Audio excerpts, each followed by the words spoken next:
सा रिवीजन दे देता हूं कि क्या हमने बताया है। मैंने आपको बताया है जो इंटरनेशनल ऑर्गेनाइजेशन, उसमें यूएनओ की बात की है और बताया है कि UNO United Nation of Organization है, जिसका एस्टैब्लिशमेंट हमने 24 अक्टूबर 1945 को किया है। न्यूयॉर्क में इसका एस्टैब्लिशमेंट हमने किया है। और एंटोनियो गुटारेस जो एक्स पीएम ऑफ पुर्तगाल थे, वो आज के डेट में इसके जनरल सेक्रेटरी हैं। यूएनओ में 193 मेंबर हैं। इसका काम है इंटरनेशनल पीस और सेविंग ह्यूमन राइट्स का, जो दो मेजर काम है वो इसका काम है। उसके बाद इसमें आपके 6 ऑफिशियल लैंग्वेज हैं, 5 परमानेंट मेंबर हैं। जिसकी बात आपने देखा है कि रसिया है, आपका यूएस है, यूके है ना। तो ऐसे 6 इसके परमानेंट मेंबर हैं। और उसके बाद हमने बताया ब्रिटेन वुड्स कॉन्फ्रेंस 1944 के बारे में, जिससे हमने दो बड़े ऑर्गेनाइजेशन को निकाल के 1945 में हमने सामने लाया।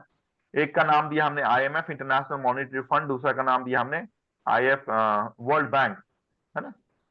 आईएमएफ के बारे में हमने बताया कि आईएमएफ बेसिकली हार्ड लोन देती है एसडीआर के रूप में, और जो वर्ल्ड बैंक है वो बेसिकली आपकी सॉफ्ट लोन देती है। Reduction of poverty is the aim of World Bank, however economic stability and balance of payment is the aim of IMF.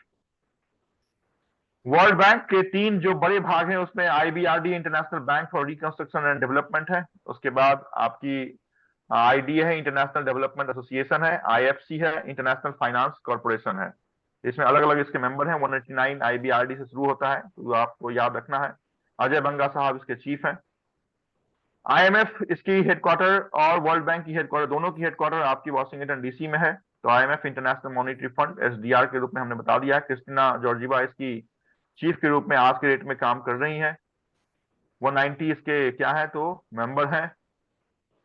Soft hard loan ये देती है, तो ये इंपॉर्टेंट काम था। उसके बाद मैंने वन बाय वन करके आपको बताया है कि ये उसकी जो हेडक्वार्टर है, ये डब्ल्यूटीओ का है या फिर कौन सा हेडक्वार्टर कहाँ का है। तो ये जो पूरी स्लाइड मैंने आपको दिखाई है, वो सारे के सारे आपके लिए इंपॉर्टेंट हैं, है ना। स्टार्टिंग फ्रॉम AIIB, तो ये जो आपके स्क्रीन पे आपको दिख रहा है, ये एक बार ध्यान से देख लीजिएगा। मैंने आपके ऑर्गेनाइजेशन के साथ उसका हेडक्वार्टर, उसकी एस्टैब्लिशमेंट ईयर, उसका मेंबर, जहां मैंने डैश किया है उसका आप नहीं भी याद करेंगे तो भी चलेगा।